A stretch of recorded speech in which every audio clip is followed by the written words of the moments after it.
ಕನಕಗಿರಿ ತಾಲೂಕು ಆಡಳಿತ ಹಾಗೆ ಪಟ್ಟಣ ಪಂಚಾಯಿತಿ ಕನಕಗಿರಿ ಇವುಗಳ ಜಂಟಿ ಆಶ್ರಯದಲ್ಲಿ 12ನೇ ಶತಮಾನದ ಮಹಾನ್ ಶಿವಶರಣ ಶ್ರೀ ಹಡಪದ ಅಣ್ಣಪ್ಪನವರ ಜಯಂತ್ಯೋತ್ಸವವನ್ನು ಪಟ್ಟಣದಲ್ಲಿ ಶ್ರದ್ಧಾಭಕ್ತಿ ಹಾಗೆ ವಿಜೃಂಭಣೆಯಿಂದ ಆಚರಿಸಲಾಗಿದೆ.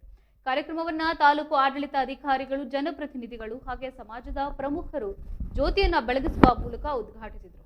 ಇನ್ನು ಹಡಪದ ಅಪ್ಪಣ್ಣನವರ ಪುಷ್ಪಾಲಂಕೃತ ಭಾವಚಿತ್ರಕ್ಕೆ ಭಕ್ತಿಪೂರ್ವಕವಾಗಿ ವಿಶೇಷ ಪೂಜೆ ಹಾಗೆ ಮಂಗಳಾರತಿಯನ್ನ ಸಲ್ಲಿಸಲಾಗಿದ್ದು, ಪಟ್ಟಣದ ಪಂಚಾಯಿತಿಯ ಅಧ್ಯಕ್ಷ ತನುಜಾ ಶ್ರೀ ಅವರು ಮಾತನಾಡಿ, ಶ್ರೀ ಹಡಪದ ಅಣ್ಣಪ್ಪನವರ ಜೀವನ ಸರಳತೆ ಹಾಗೆ ತತ್ವಾದರ್ಶಗಳನ್ನ ಪ್ರತಿಯೊಬ್ಬರು ತಮ್ಮ ಜೀವನದಲ್ಲಿ ಅಳವಡಿಸಿಕೊಳ್ಳಬೇಕು ಎಂದು ಕರೆಯನ್ನು ನೀಡಿದ್ದಾರೆ.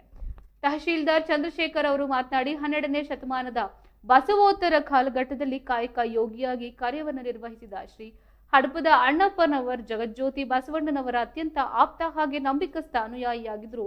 ಅವರ ಕಾಯಕ ಪ್ರಜ್ಞೆ, ನಿಷ್ಠೆ ಹಾಗೆ ಶರಣ ಸಂಸ್ಕೃತಿಗೆ ನೀಡಿದ ಕೊಡುಗೆ ಅಪಾರ ಎಂದು ಸ್ಮರಿಸಿದ್ದಾರೆ. ಸಮಾರಂಭದಲ್ಲಿ ಪಟ್ಟಣದ ಪಂಚಾಯಿತಿ ಉಪಾಧ್ಯಕ್ಷ ಕಂಟಿ ರಂಗನಾಯಕ, ಮುಖ್ಯಾಧಿಕಾರಿ ಲಕ್ಷ್ಮಣ ಕಟ್ಟಿಮನಿ, ಸ್ಥಳೀಯ ಮುಖಂಡರಾದ ಟಿಜಿ ರಾಮಚಂದ್ರ, ಹನುಮೇಶ ಬಸವರಾಜು ಹಾಗೆ ಹಡಪದ ಅಣ್ಣಪ್ಪ ಸಮಾಜದ ಪ್ರಮುಖರು, ವಿವಿಧ ಇಲಾಖೆಯ ಅಧಿಕಾರಿಗಳು ಹಾಗೆ ಸಾರ್ವಜನಿಕರು ಉಪಸ್ಥಿತರಿದ್ದರು.